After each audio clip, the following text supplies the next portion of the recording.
Welcome to the Every Learner Everywhere and Teaching for Digital Equity and Culture Relevance webinar, presented in collaboration with our partners at CORA Learning. It's a pleasure to have you with us today. My name is Norma Hollebeck, and I'm the Senior Manager for Network Programs and Services with Every Learner Everywhere. Before I introduce our guests, I'd like to take just a few minutes out to tell you a little bit about Every Learner Everywhere, the mission of our network. Every Learner Everywhere is a collaboration of higher education organizations with the expertise in evaluating, implementing, scaling, and measuring the efficacy of digital learning and its integration into pedagogical practice.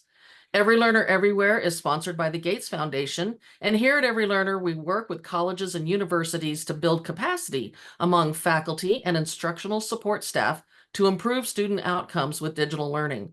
Our mission is to help institutions use new technology to innovate teaching and learning with the ultimate goal of increasing student success, especially for first-generation college students, poverty-impacted students, and racially minoritized students. Some quick housekeeping notes. Throughout the presentation, we welcome your questions in the Q&A section. If participants raise their hand, however, we will not be able to unmute you. We will be monitoring the Q&A section at the bottom of your screen, as well as the chat. And at this time, I'm going to hand over everything to Mary Mitchell with CORA Learning. Mary? Thank you, Norma. I'll go ahead and to the next slide. Oh, I'm sorry. We'll go back to that one so that we can introduce our speakers for today. But for the next slide, I'll start with our agenda. We are CORA Learning. We provide equity-centered and accredited professional learning for college faculty, staff, and administrators and leadership. And today, our two speakers will be Dr. Frank Harris and Dr. Sim Barhoum. Let's go to our agenda. So today we will talk about our relationship with ELE, joining as our new technical assistance partner. And then Dr. Frank will take over and talk about our research and the research brief that we have recently published with Every Learner. And then Dr. Barhoum, after that, will talk about our new course, Teaching for Digital Equity and Learning. Next slide, please. So CORA Learning this year, we have partnered with Every Learner to join their network as a technical assistance partner, providing professional learning courses for the network. And so we'll move along to the next slide so that we can see and move on and talk about the research. All right. Thank you, Mary. I'll pick it up from here. And so good morning, colleagues. Good afternoon to colleagues joining us east of the Mississippi. I'm Frank Harris III. I have the pleasure of being the Vice President for Research with CORA Learning, and also serve as a professor in the Community College Leadership Program at San Diego State University. And so as Mary shared, we had the opportunity to partner with Every Learner Everywhere as a part of the work that we're doing, supported by the Gates Foundation. And one of the projects that we want to share with you today is a study that we did to examine how faculty who taught gateway courses in post-secondary education were intentionally infusing culturally relevant content into their courses, all with the goal of benefiting diverse learners. This study was inspired, we can go to the next slide. This study was inspired in many ways by the Bill and Melinda Gates Foundation's target product profile. So any of you who's part of the Gates ecosystem and has been involved with Gates work, particularly as it relates to digital learning and courseware, you're probably at least somewhat familiar with the TPP.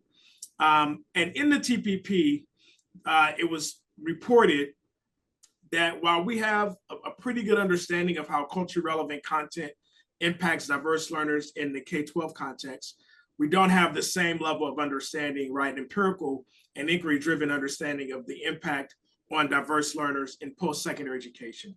And by post-secondary education, we're talking specifically about students who are enrolled in community colleges and four-year institutions. Next slide. And so in conducting this study, we thought it was important to focus again on what was happening in gateway courses. And the reason, for those who may be unfamiliar with gateway courses, these are those that students typically enroll in at the beginning of their post-secondary journey. So maybe say within the first 4 semesters of their enrollment, right? Depending if they're attending part-time or full-time. And the goal of gateway courses is to provide students with foundational knowledge and skills that they'll need as they transition and matriculate to upper division coursework.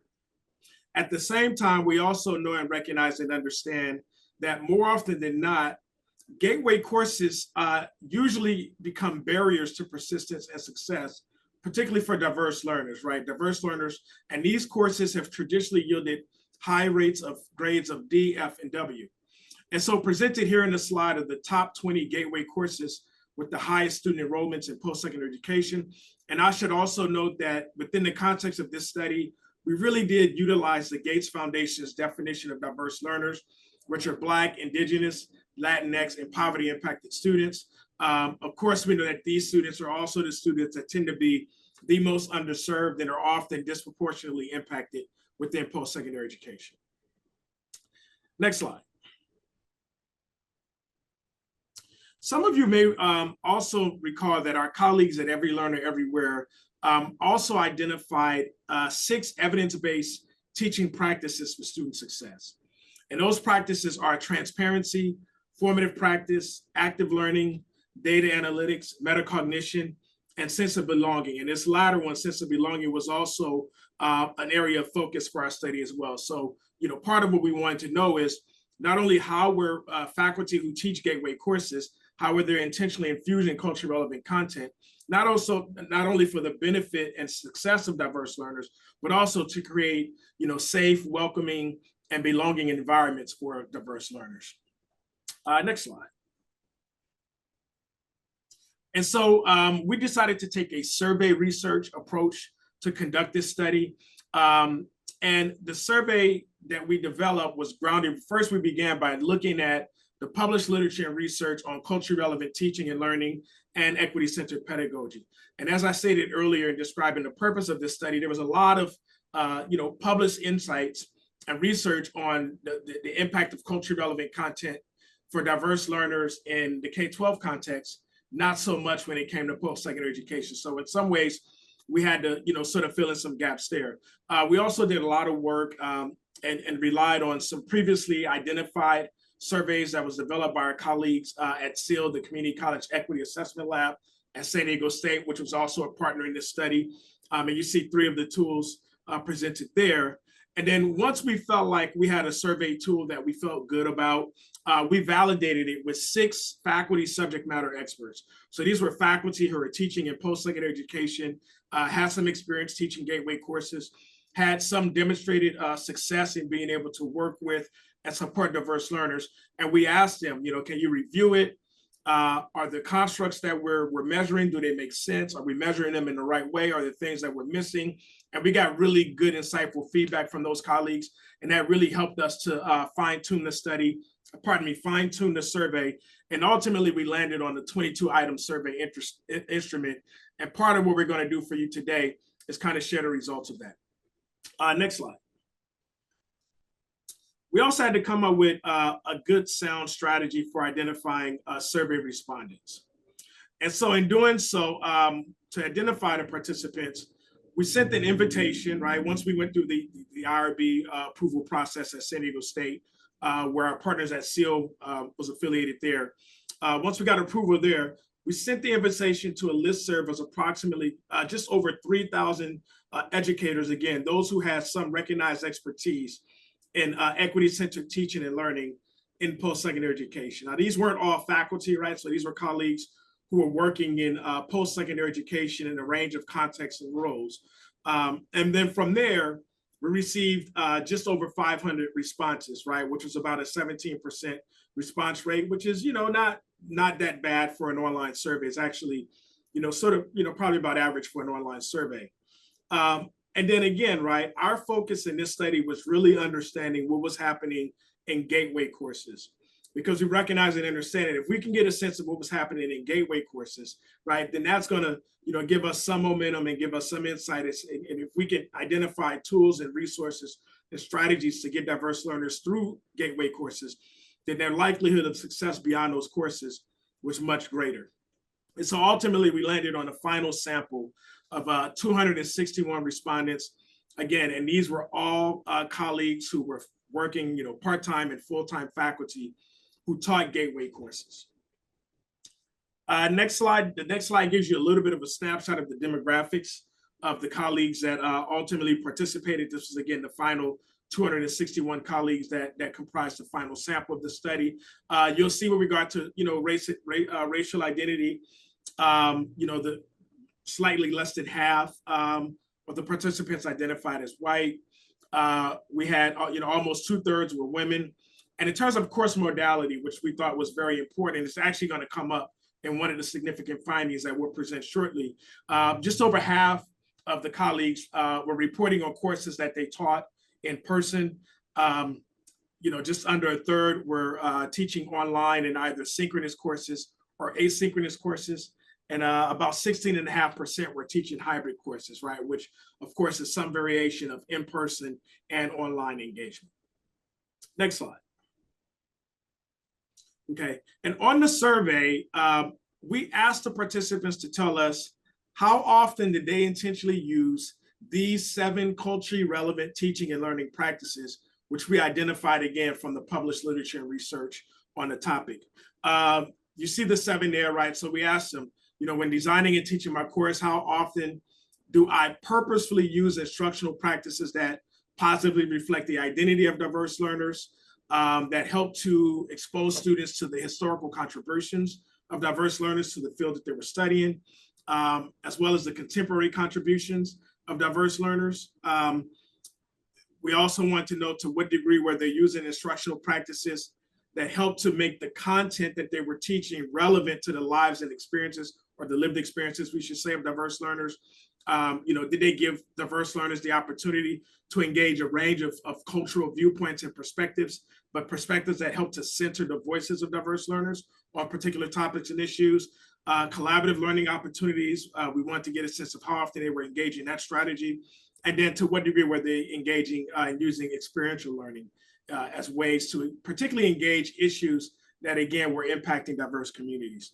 The response options to each of these items were, we asked them, how often did you do it? Either weekly, once a month, once per semester, or never, right? So those are the 4 response options for each one. And our first research question, we wanted to essentially know what were the top instructional practices, right? Which of these 7 instructional practices were most widely used to, again, with the goal of infusing culturally relevant content in gateway courses. And then the next slide, you'll see what 4 of the top 7 were, right? And as we can see here, the most widely used instructional practices that were intentionally used by faculty in these courses were those that helped to connect the content of the course to issues that were relevant to the lived experiences of diverse learners, right? And we can see that the mean score there was 3.81. The second one was instructional practices that expose students to content that positively reflected their identities, right? One thing we know, and one thing that we've learned from the published research on culturally relevant content, is that it's really important that students not only engage content, but they engage content and they encounter images and ideas and perspectives that help to really provide a more positive perspective of them as diverse people, recognizing that historically that typically wasn't the case in most fields of study. And then, we saw that collaborative learning opportunities, again, and exposure to content that express different cultural viewpoints, that center the voices of diverse learners, rounded out the top 4 in terms of the most widely used instructional practices that were reported by the respondents. The next slide, we had our second research question, right?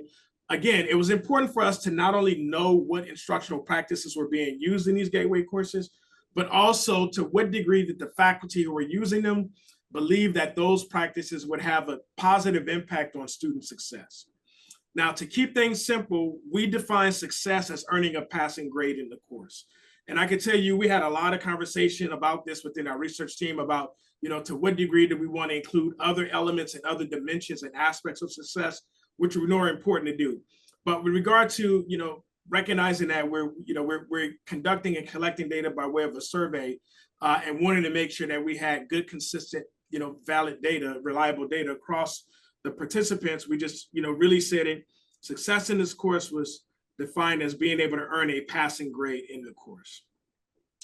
That said, we see from the table presented on this slide that the top 4 most widely used instructional practices were also the same practices that the respondents felt were most contributive to student success, right? So the top 4 from the previous slide in terms of what were the most widely used were also the top 4 in terms of the ones that faculty believe would have the most positive impact on student success, again, for diverse learners.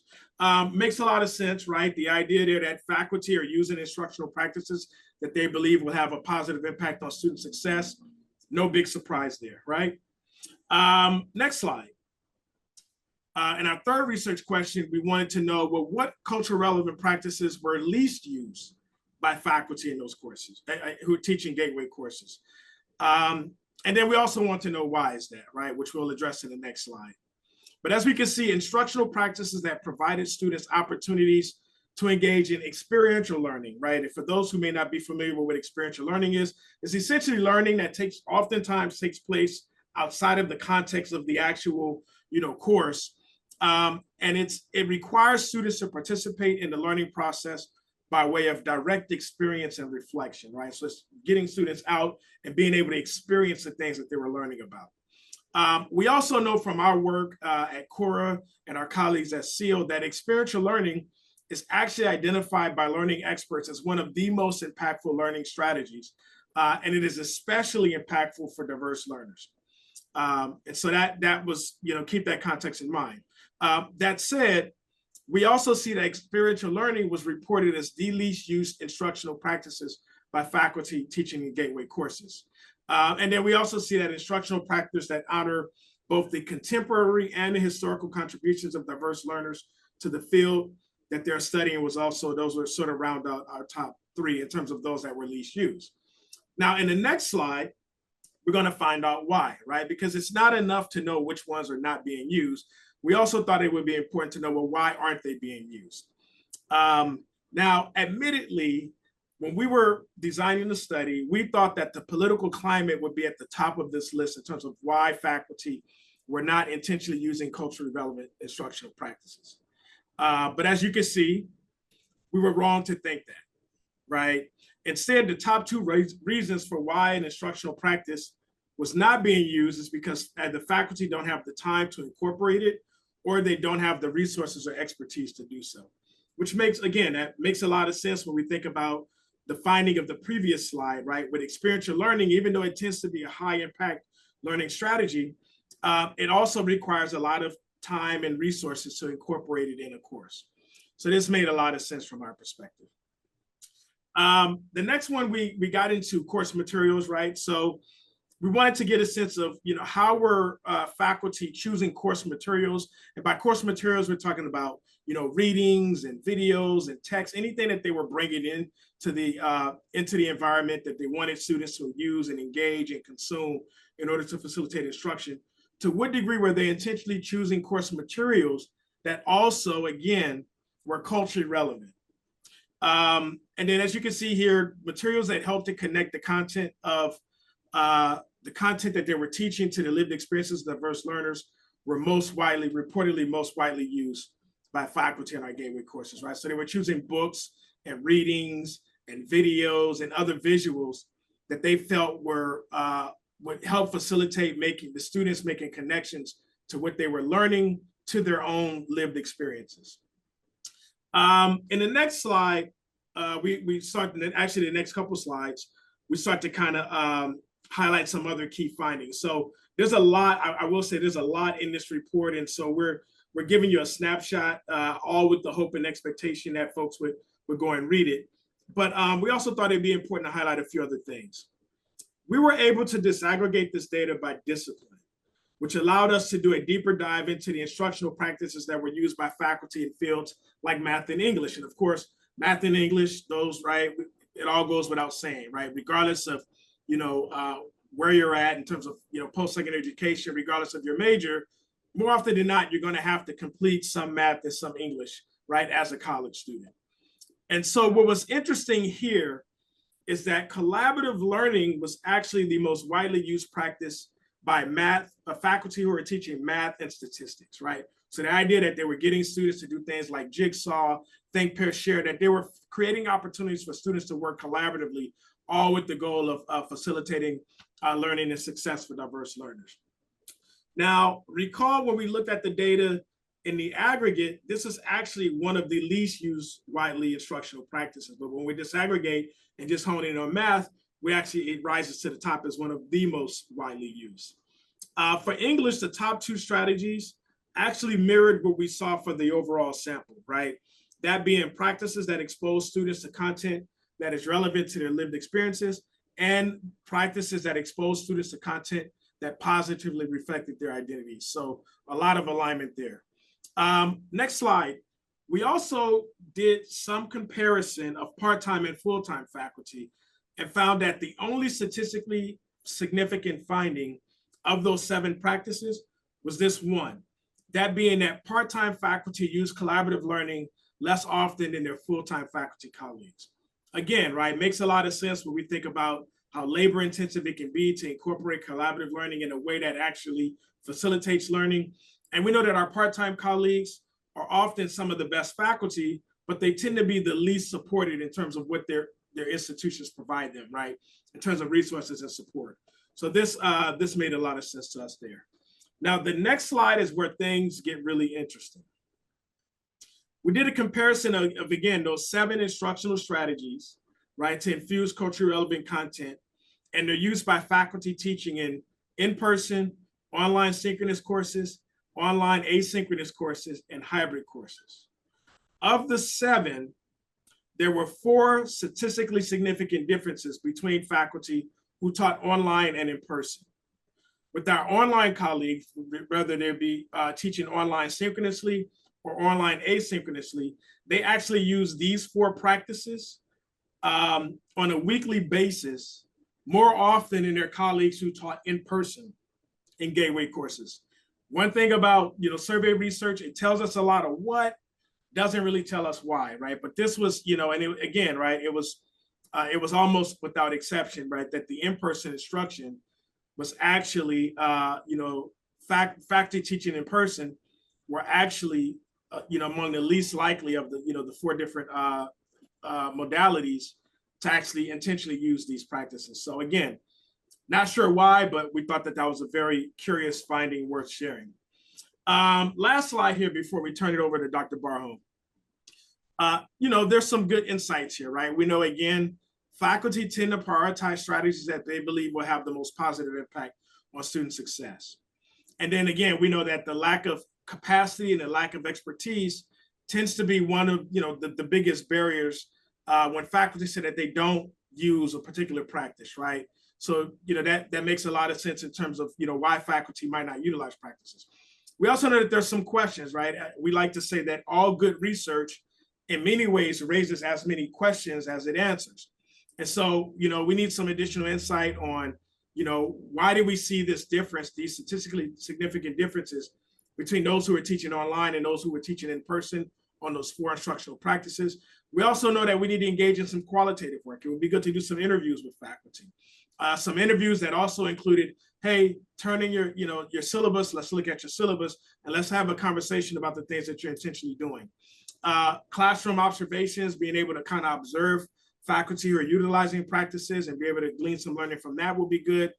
ELE, our colleagues at ELE are experts when it comes to digital learning and things like courseware. So we need to understand how can digital learning and things like digital tools like courseware actually be used to facilitate the infusion of culturally relevant content, right? That would be interesting. And then, of course, we need to hear from students, right? Everything that we shared today was from the perspective of faculty. But we also know that sometimes there's not always alignment between what faculty think are impactful and helps to facilitate success and then what students actually experience. And so it would be good to get some student perspectives. At the same time, I think it would be irresponsible of us to not have on this future research list the understanding of how, as the political climate tends to grow more toxic, how does that have an impact on what faculty choose to do and choose not to do in terms of, creating a culturally relevant and culturally affirming experiences for students? So with that, I'm going to turn it over to Mary, I'll take it from Mary. here. Oh, sorry Thank about you, that. Frank. Yep, thank you. Yeah, so naturally, as a professional learning organization, we found the insights from this study to be so impactful that we designed a course around this. Dr. Frank Harris and Dr. Sim Barhoum organized this course for CORA Learning. And so Dr. Sim Barhoum will come up next and give us a first look into what we will learn into this new course and how we give educators a foundational understanding of the culturally relevant practices that we discussed in the research. So Sim, go ahead and take it away. Thank you, Mary. Thank you, Dr. Harris, for nicely detailing the survey. It's always amazing to watch you present. I'm Sim Barhoum. I'm the content director at CORA, researcher of higher ed teaching practices, and professor at San Diego Mesa College. So based on the survey and the previous knowledge that Dr. Harris highlighted, we developed a course that highlights the outcomes. I'm just going to quickly go over the contents of the course and give you some specifics, and we think you're going to love them. So next slide, it's called Teaching for Digital Equity and Learning. There's 4 modules. Module 1 focuses on participants being able to identify and describe who diverse learners are, their lived experiences in ed, and how they are disproportionately impacted in both traditional and online modalities in post-secondary education. Module 2 focuses on learners being able to articulate the principles and assumptions of digital learning, equity and equity-mindedness, and digital equity. Module 3 then focuses on being able to apply the practices that are aligned with digital equity in their andragogy, course design, and relationship building for diverse learners. And then Module 4, learners learn about tools and techniques for equity in digital learning environments, such as blended, hybrid, synchronous, asynchronous, and modalities. So that's the overview. Let's start with Module 1. Next slide, please. So we have 4 questions in this module. Who diverse learners are, what are diverse learners' lived experiences in education, how are they disproportionately impacted in traditional post-secondary ed, and how are they impacted in online post-secondary ed. Basically, we're going to highlight and personalize the challenges and disparities faced by diverse students, which will warrant careful consideration and concerted efforts towards addressing and mitigating them. That was our overarching theme of this. So next slide. We went and defined who diverse learners are. And to further what Dr. Harris just said about 20 minutes ago, we defined diverse learners as Black, Latinx, Indigenous, and poverty-impacted students. And as he was talking, I was thinking, you may ask why. Well, we did it for a number of reasons. First of all, it was to narrow the focus and create a framework for our research. It's also the definition that was used in our course from the Gates Foundation. But also, I think inherently, we just wanted to single out these specific groups. So educational institutions, policymakers, organizations like us, ELE, the Gates Foundation.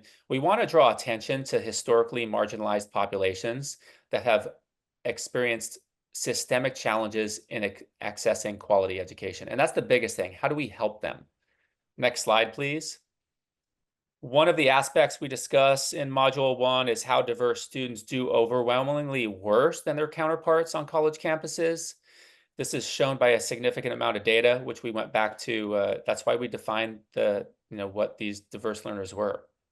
Next slide. So these are some of the specific challenges that we found and how they're impacted in traditional post-secondary ed. Sense of belonging, financial challenges, underfunding, cultural differences, discrimination and bias, lack of representation, accessibility barriers, and familial responsibilities. So it's important to recognize that diverse learners are not a monolithic group, and their individual experiences can vary based on their intersection of these identities and personal circumstances. So addressing these challenges and providing inclusive and supportive environments is crucial for promoting equity and success in higher ed. So we're going to talk about how we can do that.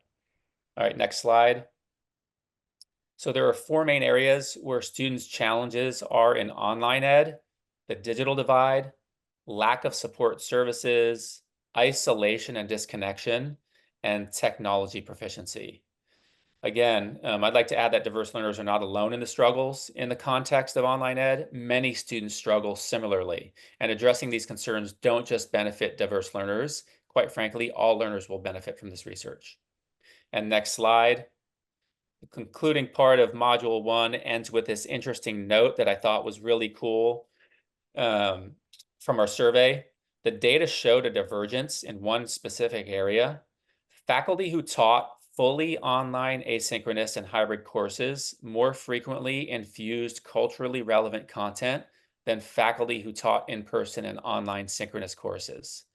We can talk about some ideas about why that is, but not right now. All right, next slide, please.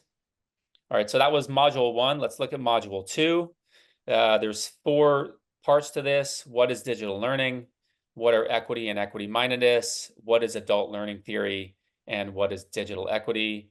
Module 2 shows how participants will be able to articulate the principles and assumptions of digital learning, equity, equity-mindedness, and digital equity. So next slide. So that's the goal. Next slide, please. So digital equity, we define it as the technology and teaching practices that use technology to enhance learning.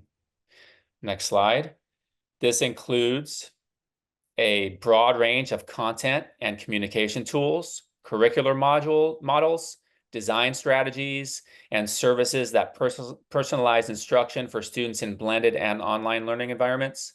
Evidence demonstrates active and adaptive learning has the potential to improve course outcomes, and digital solutions lower the cost of course materials, particularly for diverse learners.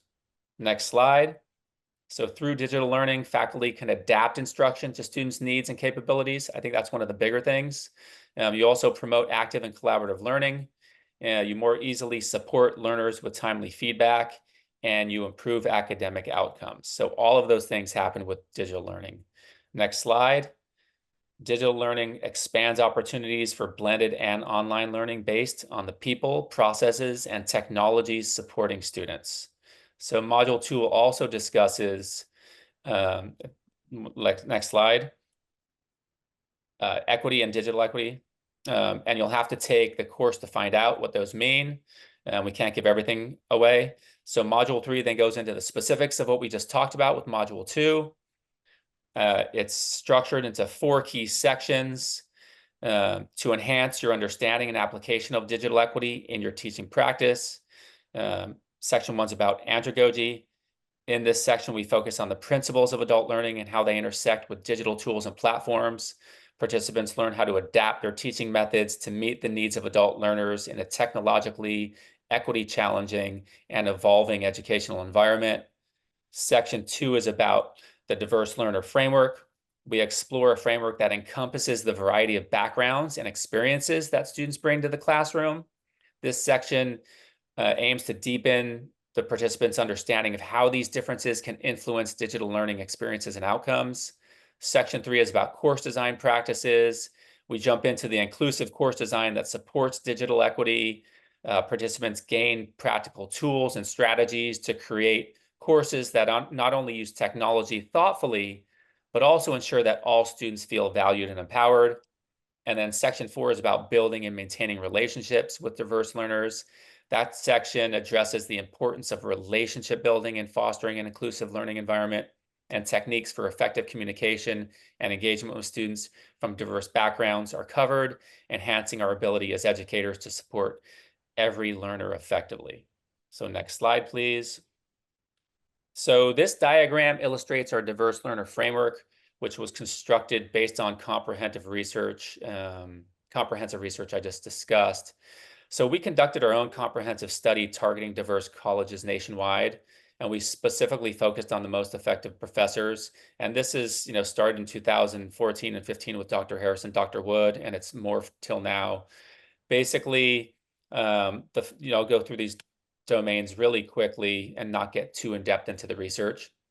The structural domain focuses on the organizational aspects of courses, Like that includes factors like enrollment processes, assessments, course duration, the number of units, and whether the course is for credit or non-credit. The curricular domain focuses on the course itself and the content, what is being taught. This can include specific content, learning objectives, and other similar elements. The andragogical domain pertains to the methods of teaching employed by the professor. Andragogy, as defined by Knowles, is the art and science of teaching adult learners.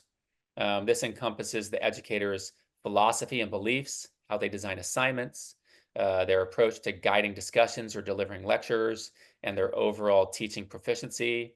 And lastly, the relational domain focuses on the interactions between educators and students.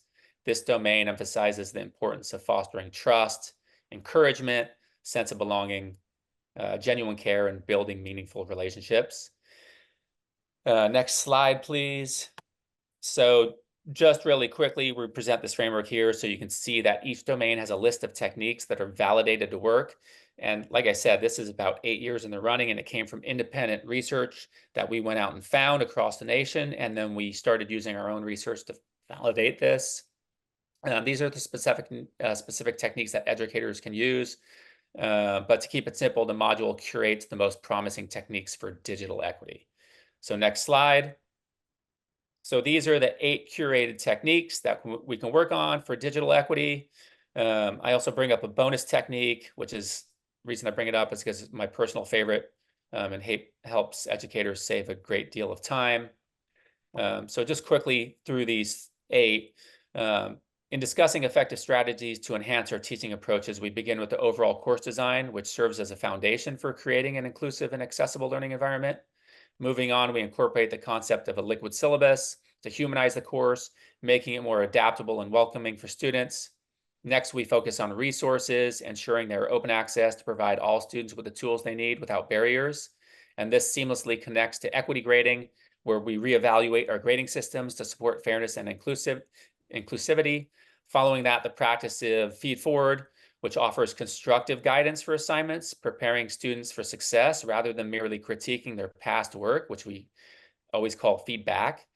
This closely ties with the 6th part of this, which is class content and workload, which must be balanced and thoughtfully designed to maintain student engagement without overwhelming them.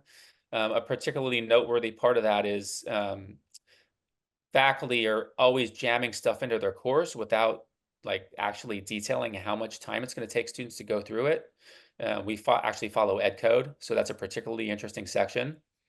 And then our curation extends that to assessment and assignment design, where innovation and inclusive methods measure learning effectively.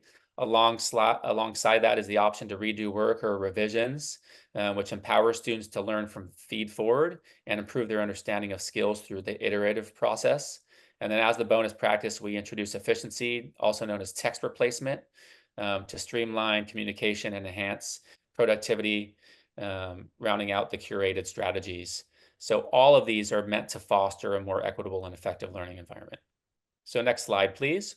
We're going to give an example of one of them, and it's the first one I mentioned, the digital design principle to rethink the overall design of our courses. So the goal here is straightforward. It's to make our online course as easy to navigate as possible. This simplicity significantly improves the learning experience for students, particularly those that are less savvy or face digital accessibility issues. So the first principle we talk about is make the course easy to navigate.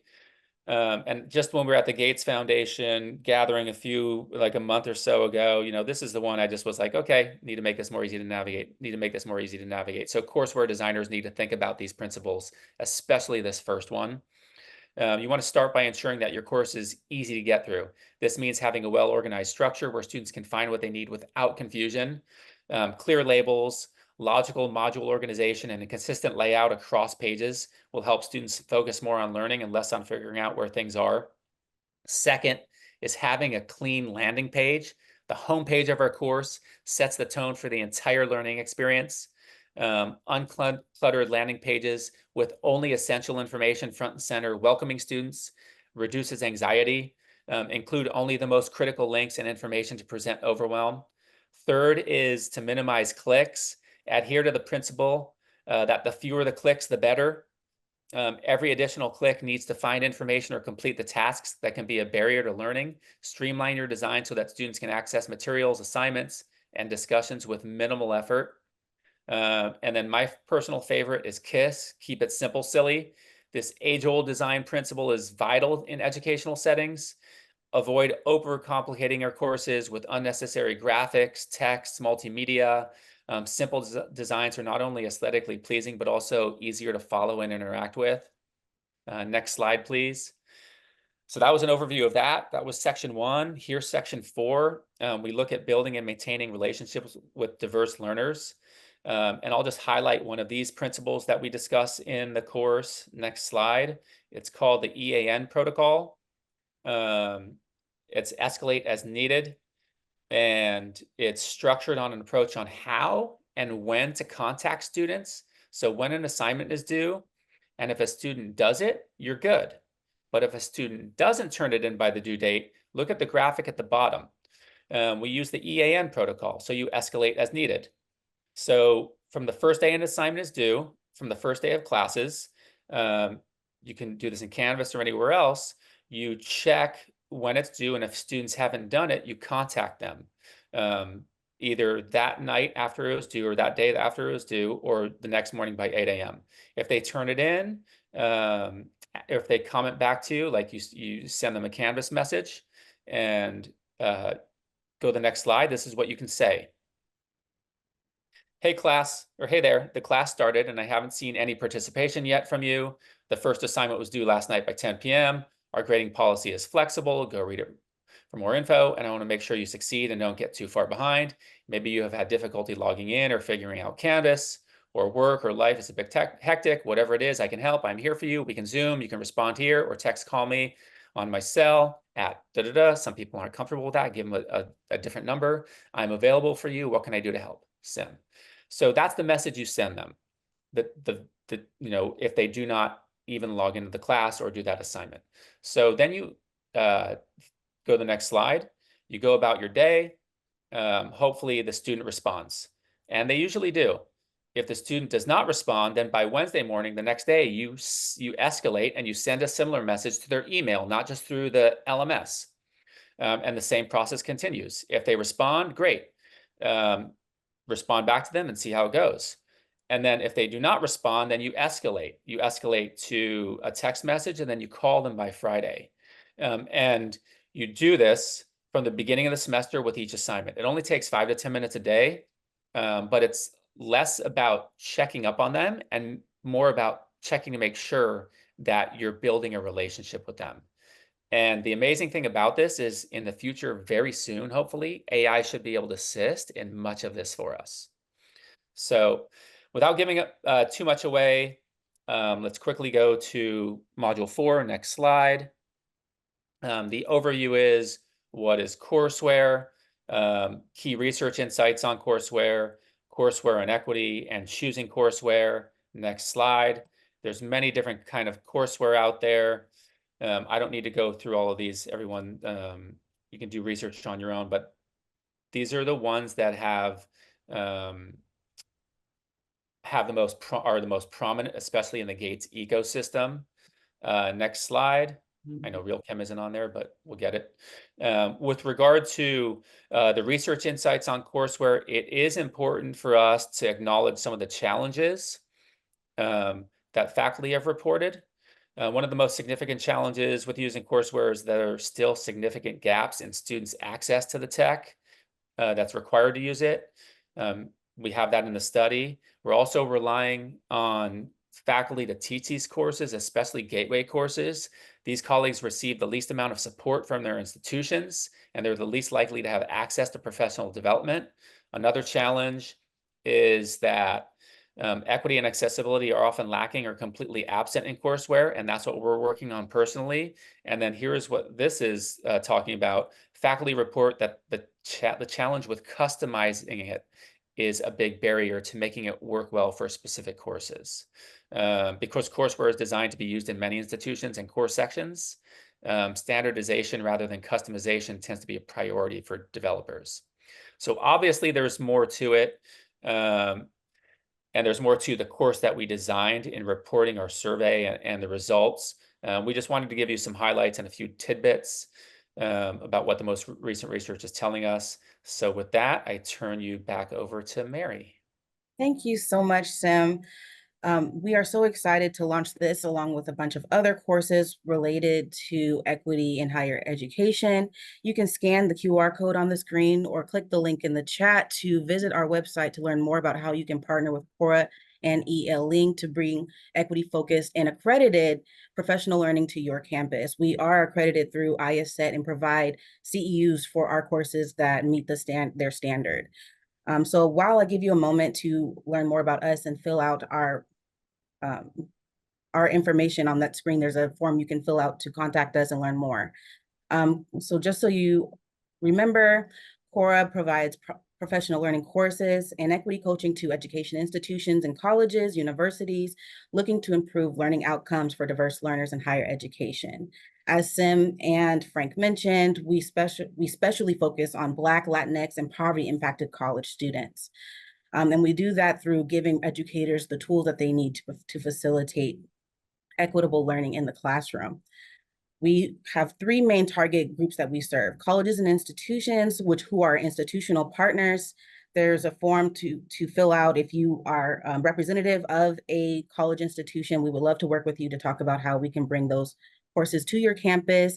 And our partners at Every Learner will be able to help facilitate that and provide you with a host of other services in the Gates network to make sure that you are meeting all of your equity goals and your strategic planning.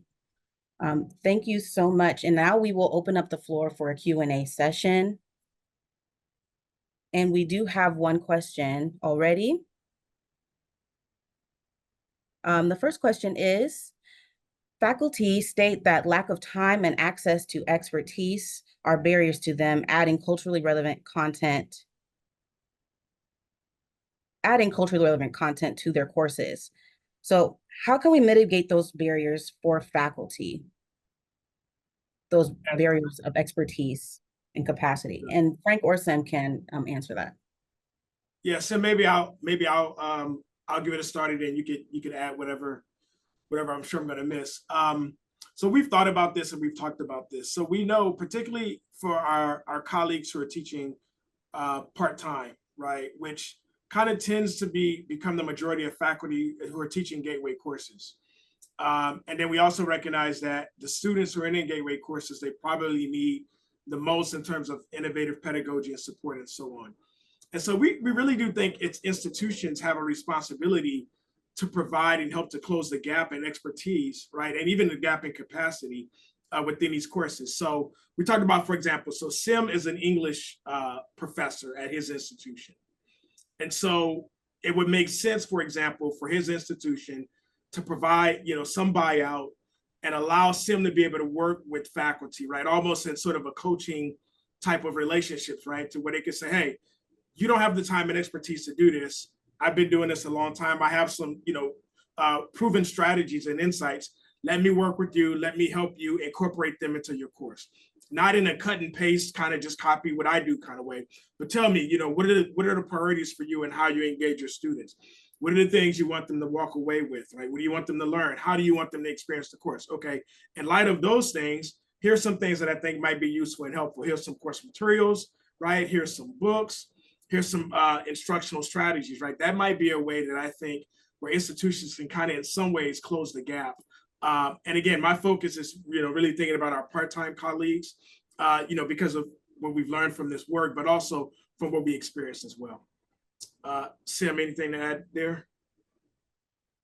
I would say you covered it perfectly. I will also just re-emphasize pay them for this professional learning, and pay them well, because they're the backbone of our educational systems and the ones teaching most of the classes. And that's helpful, Sim. One other thing to add, most universities, I think, this is maybe less so at community colleges, at least in California, but most universities have centers for teaching and learning, right? Who's, really their mission is to help faculty build their expertise and capacity, right? And so I think this provides some promising opportunities for centers for teaching and learning to help be able to support faculty in these ways as well. Thank you. We have a wonderful comment from Michelle who says, "This is wonderful. Thank you for this work. I have a hypothesis about why online courses have higher frequency. It's because they're scrutinized far more than face-to-face classes, and many faculty are required to complete course design / pedagogy preparation programs before teaching online." I think she's referring to the frequency of culturally relevant content in the course. Right. And so some of these programs have incorporated more culturally relevant responsive practices in recent years. And so why do we think that is? Any comments? Yeah, I'll definitely comment on that. Michelle, thank you. And I responded back. We actually used her research in the humanizing and the liquid syllabus sections of the techniques and practices. So thank you for that, Michelle. Also, thank you for your work that you're doing out there. My assumption is you're absolutely right. I think online courses are easy. I mean, some of the things are being recorded. They're all date stamped. I mean, you're much more responsible for the work that you're doing. A teacher can get in class and just talk, but most of the time, the only time they're seen is by another faculty member just when they're, viewed once or twice every like 3 years. But your online course is your online course in Canvas. And to kind of reiterate what Michelle is saying here, the training for them, they're completing these design andragogy prep programs before they have to teach online. And in those courses, you're getting people like Michelle, at my campus, me or someone else that have designed these things. So they're experts that are designing these courses, and at least you're getting some type of minimal proficiency in it. So totally agree with you, Michelle. And I know you want to add something to that, Frank. Yeah, I mean, I think you and Michelle are spot on, but not something to add, but also a question. In some ways, I wonder if being in an online environment perhaps makes materials, things like videos and other materials more accessible, right? It may be easier for faculty to not only access those materials, but also to weave them into their courses, right? Whereas in person, not to say that it can't be done, but maybe there's some additional steps that have to happen to bring them in person. And then, I also think, to Michelle's point, around there's essentially greater scrutiny in many ways for online courses. I also wonder if I lost my train of thought. Never mind. If it comes back to me, I'll add to that, and anyone feel free to jump in. People who are drawn to teaching online, I don't want to get I think there are people who are more technologically proficient. So maybe they can find these resources and do the research. And like Frank said, I think once you find it, you're like, okay, I can search for something that I can use for 10 minutes or 20 minutes on YouTube, or I can find a video that encapsulates that what I'm trying to teach, and it's easier to implement. You just switch out your content as opposed to teaching it with a class. You have to, in class, you're doing different things as far as, your content and being able to switch it out, where if you're not as technologically proficient, it just takes more capacity to do it. Yeah. That's a really good point. We have another follow-up to Michelle's comment. They say there's pushback in recent articles inside higher ed and the Chronicle about student-centered teaching. These articles are saying that faculty are burned out from it and want to return to teacher-centered teaching. What are your thoughts on this? Well, this is sort of me speaking personally. I think being an educator is one of the greatest, opportunities we have, right? But it also comes with tremendous responsibility. And so I think, when you have the responsibility of being able to educate and teach someone, I think it's important to approach that in a very sort of service-oriented and selfless way. And so, while I recognize that some of our colleagues that it requires more work, you can get burnt out easily. I recognize that, but I also think that you enter this profession all with the goal of educating and supporting students, right? Most educators have a love and appreciation for students, and so my pushback would be, in some ways, it's our opportunity to pay forward, hopefully, a good instructional and educational journey and experience that we've had, that we give that to someone else.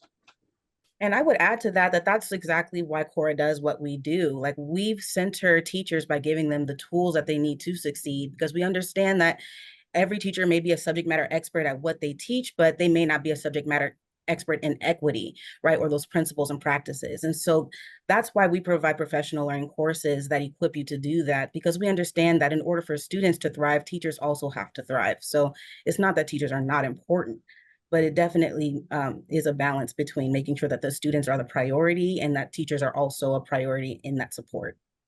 And to add to that, I think, you know, most of us are content experts. And like Frank said earlier, I was taught how to be a reading and writing expert. I wasn't taught on how to teach. And I had to go get a doctoral degree on how to become, you know, andragogy. And the number one principle for how adults learn is to be engaged in the material, to actually do it, not just learn from someone talking about it. The best way to learn is by doing something, right? So when we're talking about this, if it's just teacher saying, if it's teacher-centered, me talking there the whole time, students aren't doing the work. Students need to do the work, and that's what student-centered means. And I think it goes hand in hand with being student-centered is teacher-centered. But if you're going to separate the two, like, oh, I need to talk for 2 hours, that works for a very small population of students. You need to affect as many students as possible. And I think being student-centered is just that, like, get students involved in the work to make them become proficient at it. Thank you so much, Sim. And that concludes our Q&A session. Thank you all for joining us, and I'm going to hand it back off to our partners at Every Learner. Thank you. Thank you, Mary. Thank you, Frank. Thank you, Sim, for all of your wonderful thoughts and encouragement on this topic. For our audience, we ask that you just take a few minutes out to complete our survey for today's presentation using the link that we are posting in the chat for you. And if you've got something else going on immediately after, don't worry. We'll send you the link to the survey in a follow-through email in the next couple of days. With that said, please, as Mary has mentioned, please connect with us. You can use this QR code to get to the Every Learner website, use some of our resources. All of our resources are free to read online, or you may download them. We've got videos, we've got PDFs, there's all sorts of things out there for you, including the link that we had given earlier to the resource that Frank was referring to on their survey.